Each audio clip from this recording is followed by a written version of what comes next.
ओम शांति। आज 16 अप्रैल की ज्ञान मुरली है। बाबा ने कहा, मीठे बच्चे, योग से ही आत्मा की खाद निकलेगी, बाप से पूरा वर्षा मिलेगा, इसलिए जितना हो सके योग बल बढ़ाओ। प्रश्न है, देवी देवताओं के कर्म श्रेष्ठ थे, अभी सबके कर्म भ्रष्ट बने हैं, क्यों? क्योंकि अपने असली अर्थ को भूल गए हैं। धर्म भूलने के कारण ही जो कर्म करते हैं वह भ्रष्ट होते हैं। बाप अपने सत धर्म की पहचान देते हैं, साथ साथ सारे वर्ल्ड की हिस्ट्री ज्योग्राफी सुनाते हैं जो सबको सुनानी है। बाप का सत्य परिचय देना है। गीत है, मुखड़ा देख ले प्राणी जरा दर्पण में, पुण्य है कितना पाप है कितना तेरे जीवन में। ओम शांति। यह किसने कहा और किसको? बाप ने कहा बच्चों को, जिन बच्चों को पतित से पावन बना रहे हैं। बच्चे जान गए हैं हम भारतवासी जो देवी देवता थे वह अब 84 जन्मों का चक्कर लगाए सतो प्रधान से पास कर सतो रजो तमो और अब तमो प्रधान बन गए हैं। अब फिर पतितों को पावन बनाने वाला बाप कहते हैं, अपने दिल से पूछो कि कहाँ तक हम पुण्य आत्मा बने हैं। तुम सतो प्रधान पवित्र थे जब यहाँ पहले पहले तुम देवी देवता कहलाते थे, जिसको आदि सनातन देवी देवता धर्म कहा जाता है। अभी कोई भारतवासी अपने देवी देवता धर्म के नहीं कहलाते। हिंदू कोई धर्म है नहीं, परंतु पतित होने के कारण अपने को देवी देवता कहला नहीं सकते। सतयुग में देवताएं पवित्र थे, पवित्र प्रवृत्ति मार्ग था। यथा राजा रानी तथा प्रजा पवित्र थे। भारतवासियों को बाप याद दिलाते हैं कि तुम पवित्र प्रवृत्ति मार्ग वाले आदि सनातन देवी देवता धर्म वाले थे। उसको स्वर्ग कहा जाता था। वहाँ एक ही धर्म था। पहला नंबर महाराजा महारानी लक्ष्मी नारायण थे, उनकी भी डिनाइस्टी थी और भारत बहुत धनवान था। वह सतयुग था। अभी आए त्रेता में, तब भी पूज्य देवी देवता वाक्क्षत्रिय कहलाते थे। वह लक्ष्मी नारायण का राज्य, वह राम सीता का राज्य, वह भी डिनाइस्टी चली। जैसे क्रिश्चियन में एडवर्ड द फर्स्ट सेकंड ऐसे चलता है, वैसे भारत में भी ऐसे था। 5000 वर्ष की बात है, अर्थात 5000 वर्ष पहले भारत पर इन लक्ष्मी नारायण का राज्य था। परंतु उन्होंने यह राज्य का बोर कैसे पाया यह कोई नहीं जानते। वही सूर्यवंशी राज्य फिर चंद्रवंशी में आया, क्योंकि पुनर्जन्म लेते लेते सीढ़ी उतरनी है। यह भारत की हिस्ट्री ज्योग्राफी कोई नहीं जानते। रचता है बाप तो जरूर सतयुगी नई दुनिया का रचता ठहरा। बाप कहते हैं, बच्चे तुम आज से 5000 वर्ष पहले स्वर्ग में थे। यह भारत स्वर्ग था, फिर नरक में आए हैं। दुनिया तो इस वर्ल्ड की हिस्ट्री ज्योग्राफी को नहीं जानती। वह तो अधूरी, सिर्फ पिछाड़ी की हिस्ट्री जानते हैं। सतयुग त्रेता की हिस्ट्री को कोई नहीं जानते। ऋषि मुनि भी कहते गए, हम रचता और रचना के आदि मध्य अंत को नहीं जानते हैं। जाने भी कोई कैसे? बाप तुमको ही बैठ समझाते हैं। शिव बाबा भारत में ही दिव्य जन्म लेते हैं, जिसकी शिव जयंती भी होती है। शिव जयंती के बाद फिर चाहिए गीता जयंती, फिर साथ साथ होनी चाहिए श्री कृष्ण जयंती। परंतु इस जयंती का राज भारतवासी जानते नहीं हैं कि शिव जयंती कब हुई। और धर्म वाले तो झट बताएंगे बुद्ध जयंती, क्राइस्ट जयंती कब हुई। भारतवासियों से पूछो शिव जयंती कब हुई, कोई नहीं बताएंगे। शिव भारत में आया, आकर क्या किया, कोई नहीं जानते। शिव ठहरा सब आत्माओं का बाप, आत्मा है अविनाशी। आत्मा एक शरीर छोड़ दूसरा लेती है, यह 84 का चक्कर है। शास्त्रों में तो 84 लाख जन्म का गपोड़ा लगा दिया है। बाप आकर राइट बात बताते हैं। बाप के सिवाय बाकी सब रचता और रचना के लिए झूठ ही बोलते हैं, क्योंकि ये है ही माया का राज्य। पहले तुम पारस बुद्धि थे, भारत पारसपुरी था, सोने हीरे जवाहरों के महल थे। बाप बैठ रचता और रचना के आदि मध्य अंत का राज अर्थात दुनिया की हिस्ट्री ज्योग्राफी बताते हैं। भारतवासी यह नहीं जानते कि हम सो पहले पहले देवी देवता थे। अभी पतित कंगाल इरिलीजियस बन गए हैं, अपने धर्म को भूल गए हैं। यह भी ड्रामा अनुसार होना है, तो यह वर्ल्ड की हिस्ट्री ज्योग्राफी बुद्धि में आनी चाहिए। ऊंचे ते ऊंच सर्वात्माओं का बाप मूल वतन में रहते हैं।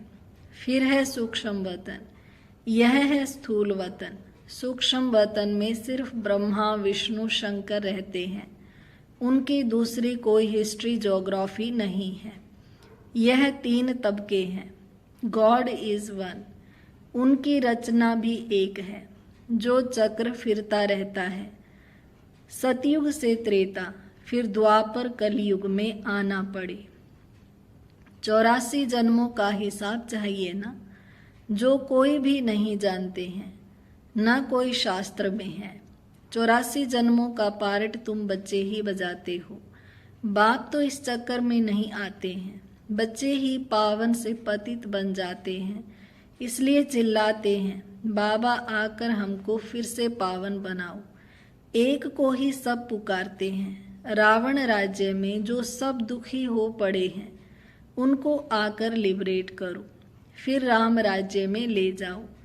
आधा कल्प है राम राज्य, आधा कल्प है रावण राज्य। भारतवासी जो पवित्र थे, वही पतित बनते हैं। वाम मार्ग में जाने से पतित होना शुरू होते हैं, भक्ति मार्ग शुरू होता है। अभी तुम बच्चों को ज्ञान सुनाया जाता है, जिससे आधा कल्प 21 जन्म के लिए तुम सुख का वर्षा पाते हो। आधा कल्प ज्ञान की प्रारब्ध चलती है, फिर रावण राज्य होता है। गिरने लग पड़ते हैं। तुम दैवी राज्य में थे, फिर आसुरी राज्य में आ गए हो, इसको हेल भी कहते हैं।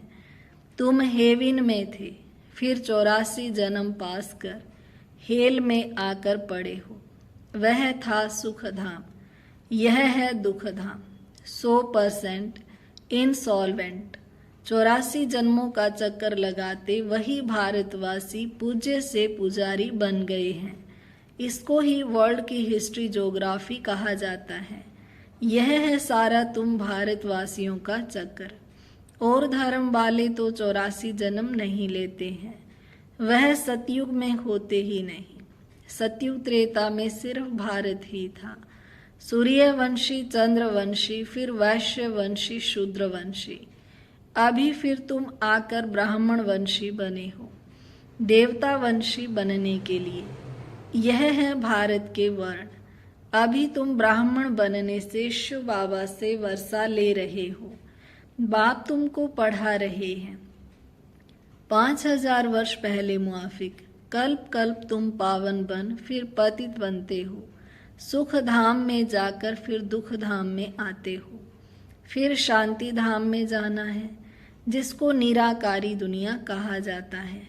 आत्मा क्या है, परमात्मा क्या है, यह कोई भी मनुष्य नहीं जानते हैं। आत्मा भी एक स्टार बिंदी है।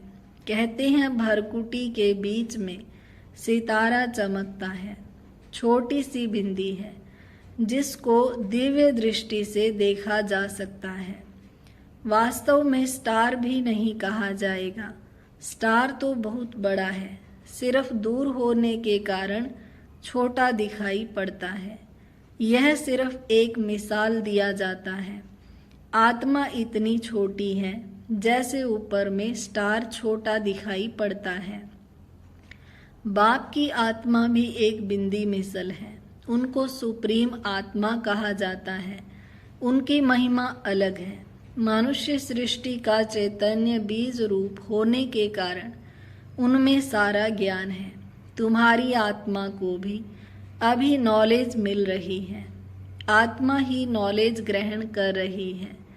इतनी छोटी बिंदी में 84 जन्मों का पार्ट नुधा हुआ है। सो भी अविनाशी 84 जन्मों का चक्कर लगाते आए हो। इसकी एंड हो नहीं सकती। देवता थे, दैत्य बने, फिर सो देवता बनना है। यह चक्कर चलता आया है। बाकी तो सब है बाई प्लाट। इस्लामी, बौद्धी आदि कोई 84 जन्म नहीं लेते हैं। यही सतयुग भारत में राइटियस सॉल्वेंट था, फिर 84 जन्म ले विशेष बने हैं। यह विशेष वर्ड है। 5000 वर्ष पहले प्योरिटी थी, पीस भी थी, प्रॉस्पेरिटी भी थी। बाप बच्चों को याद दिलाते हैं। मुख्य है प्योरिटी, इसलिए कहते हैं विशेष को वाइसलेस बनाने वाले आओ। वही सदगति दाता देने वाला है, इसलिए वही सतगुरु है।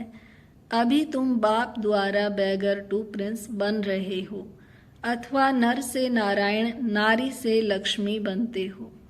तुम्हारा यह राजयोग है। भारत को ही अब बाप द्वारा राजाई मिलती है। आत्मा ही 84 जन्म लेती है। आत्मा ही पढ़ती है शरीर द्वारा, शरीर नहीं पढ़ता। आत्मा संस्कार ले जाती है। मैं आत्मा इस शरीर द्वारा पढ़ती हूँ। इसको देही अभिमानी कहा जाता है। आत्मा अलग हो जाती है तो शरीर कोई काम का नहीं रहता है। आत्मा कहती है अब मैं पुण्य आत्मा बन रही हूँ। मनुष्य देह अभिमान में आकर कह देते हैं यह करता हूँ। तुम अभी समझते हो हम आत्मा हैं, यह हमारा शरीर बड़ा है। परमात्मा बाप द्वारा मैं आत्मा पढ़ रही हूँ। बाप कहते हैं माम एकम याद करो। तुम गोल्डन एज में सतो प्रधान थे, फिर तुम्हारे में अलाई पड़ी है। खाद पढ़ते पढ़ते तुम पावन से पतित बन पड़े हो। अब फिर पावन बनना है, इसलिए कहते हैं हे पतित पावन आओ, आकर हमको पावन बनाओ। तो बाप राय देते हैं हे पतित आत्मा, मुझ बाप को याद करो तो तुम्हारे से खाद निकलेगी और तुम पावन बन जाएंगे। उनको प्राचीन योग कहा जाता है। इस याद अर्थात योग अग्नि से खाद भस्म होगी। मूल बात है पतित से पावन बनना। साधु संत आदि सब पतित हैं। पावन बनने का उपाय बाप ही बताते हैं। माम एकम याद करो, यह अंतिम जन्म पवित्र बनो। खाते पीते चलते फिरते माम एकम याद करो, क्योंकि तुम सब आत्माओं का, आशिकों का माशुक मैं हूँ। तुमको हमने पावन बनाया था, फिर पतित बने हो। सभी भक्तियां आशिक हैं, माशुक कहते हैं। कर्म भी भल करो, बुद्धि से मुझे याद करते रहो तो विकर्म विनाश होंगे। यह मेहनत है, तो बाप को याद करना चाहिए ना, वर्षा पाने के लिए। जो जास्ती याद करेंगे उनको वर्षा भी जास्ती मिलेगा। यह है याद की यात्रा। जो जास्ती याद करेंगे वही पावन बन आकर मेरे गले का हार बनेंगे। सभी आत्माओं का निराकारी दुनिया में एक सीजरा बना हुआ है। उनको इनकॉर्पोरियल ट्री कहा जाता है। यह है कॉर्पोरियल ट्री। निराकारी दुनिया से सबको नंबर वार आना है, आते ही रहना है। झाड़ कितना बड़ा है। आत्मा यहाँ आती है पार्ट बजाने। जो भी सब आत्माएं हैं सभी इस ड्रामा के एक्टर्स हैं। आत्मा अविनाशी है, उसमें पार्ट भी अविनाशी है। ड्रामा कब बना यह कह नहीं सकते, यह चलता ही रहता है। भारतवासी पहले पहले सुख में थे, फिर दुख में आए, फिर शांति धाम में जाना है, फिर बाप सुख धाम में भेज देंगे। उसमें जो जितना पुरुषार्थ कर ऊंच पद पाए। बाप किंगडम स्थापन करते हैं, उसमें पुरुषार्थ अनुसार राजाई में पद पाएंगे। सतयुग में तो जरूर थोड़े मनुष्य होंगे। आदि सनातन देवी देवता धर्म का झाड़ छोटा है, बाकी सब विनाश हो जाएंगे। यह आदि सनातन देवी देवता धर्म स्थापन हो रहा है, अर्थात स्वर्ग के गेट खुल रहे हैं। 5000 वर्ष पहले भी इस लड़ाई के बाद स्वर्ग की स्थापना हुई थी। अनेक धर्म विनाश हो गए थे। इस लड़ाई को कहा जाता है कल्याणकारी लड़ाई। अब नरक के गेट खुले हैं, फिर स्वर्ग के गेट खुलेंगे। स्वर्ग के द्वार बाप खोलते हैं, नरक के द्वार रावण खोलते हैं। बाप वर्षा देते हैं, रावण शराप देते हैं। यह बातें दुनिया नहीं जानती, तुम बच्चों को समझाता हूँ। एजुकेशन मिनिस्टर भी बेहद की नॉलेज चाहते हैं, सो तो तुम ही दे सकते हो, परंतु तुम हो गुप्त, तुमको पहचानते ही नहीं हैं। तुम योग बल से अपनी राजाई ले रहे हो। लक्ष्मी नारायण ने यह राज्य कैसे पाया, सो तुम जानते हो। इसको कहा जाता है ऑस्पिशियस कल्याणकारी युग, जबकि बाप आकर पावन बनाते हैं। श्री कृष्ण को तो सभी बाप नहीं कहेंगे, बाप निराकार को कहा जाता है। उस बाप को याद करना है, पावन भी बनना है। विकारों को जरूर छोड़ना पड़े। भारत वाइसलेस सुख धाम था, अब विशेष दुख धाम है। वर्थ नॉट ए पेनी है। यह ड्रामा का खेल है, जिसको बुद्धि में धारण करके औरों को भी कराना है। अच्छा, मीठे मीठे सिकी लधे बच्चों प्रति माता पिता बाप दादा का याद प्यार और गुड मॉर्निंग। रूहानी बाप की रूहानी बच्चों को नमस्ते। हम रूहानी बच्चों की रूहानी बाप दादा को नमस्ते बाबा, नमस्ते, शुक्रिया बाबा, शुक्रिया। धारणा के लिए मुख्य सार है। याद से पावन बन, बाप के गले का हार बनना है। कर्म करते भी बाप की याद में रह, विकर्माजीत बनना है। दूसरी पॉइंट है, पुण्य आत्मा बनने का पूरा पूरा पुरुषार्थ करना है। देह अभिमान छोड़ देही अभिमानी बनना है। वरदान है, अपने बुद्धि रूपी नेत्र को क्लियर और केयरफुल रखने वाले मास्टर नॉलेजफुल पावरफुल भाव। अपने बुद्धि रूपी नेत्र को क्लियर और केयरफुल रखने वाले मास्टर नॉलेजफुल पावरफुल भाव। जैसे ज्योतिषी अपने ज्योतिष की नॉलेज से, ग्रहों की नॉलेज से आने वाली आपदाओं को जान लेते हैं, ऐसे आप बच्चे इन एडवांस माया द्वारा आने वाले पेपर्स को परख कर पास विद ऑनर बनने के लिए अपने बुद्धि रूपी नेत्र को क्लियर बनाओ और केयरफुल रहो। दिन प्रतिदिन याद की व साइलेंस की शक्ति को बढ़ाओ, तो पहले से ही मालूम पड़ेगा कि आज कुछ होने वाला है। मास्टर नॉलेजफुल पावरफुल बनो, तो कभी हार नहीं हो सकती।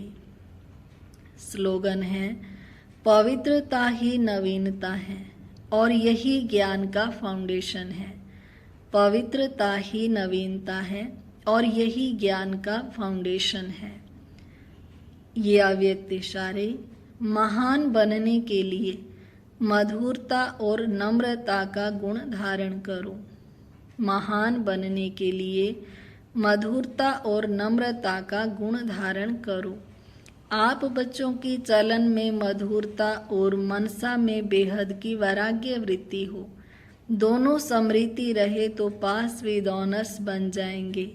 मधुरता और नम्रता इन विशेष दो धारणाओं से सदा विश्व कल्याणकारी महादानी वरदानी बन जाएंगे और सहज ही स्नेह का सबूत दे सकेंगे। ओम शांति।